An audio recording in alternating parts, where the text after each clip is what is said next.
أعوذ بالله من الشيطان الرجيم بسم الله الرحمن الرحيم পরম করুণাময় ও অসীম দয়ালু আল্লাহর নামে শুরু।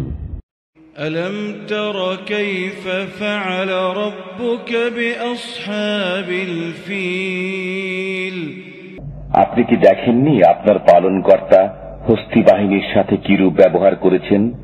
ألم يجعل كيدهم في تضليل তিনি কি তাদের চক্রান্ত নস্যাৎ করে দেননি?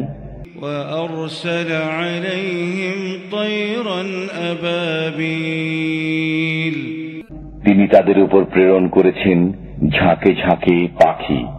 ترميهم بحجارة من سجيل যারা তাদের উপর পাথরের কঙ্কর নিক্ষেপ করেছিল। فجعلهم كعصف مأكول অতঃপর তিনি তাদেরকে ভক্ষিত তৃণ সদৃশ্য করে দেন।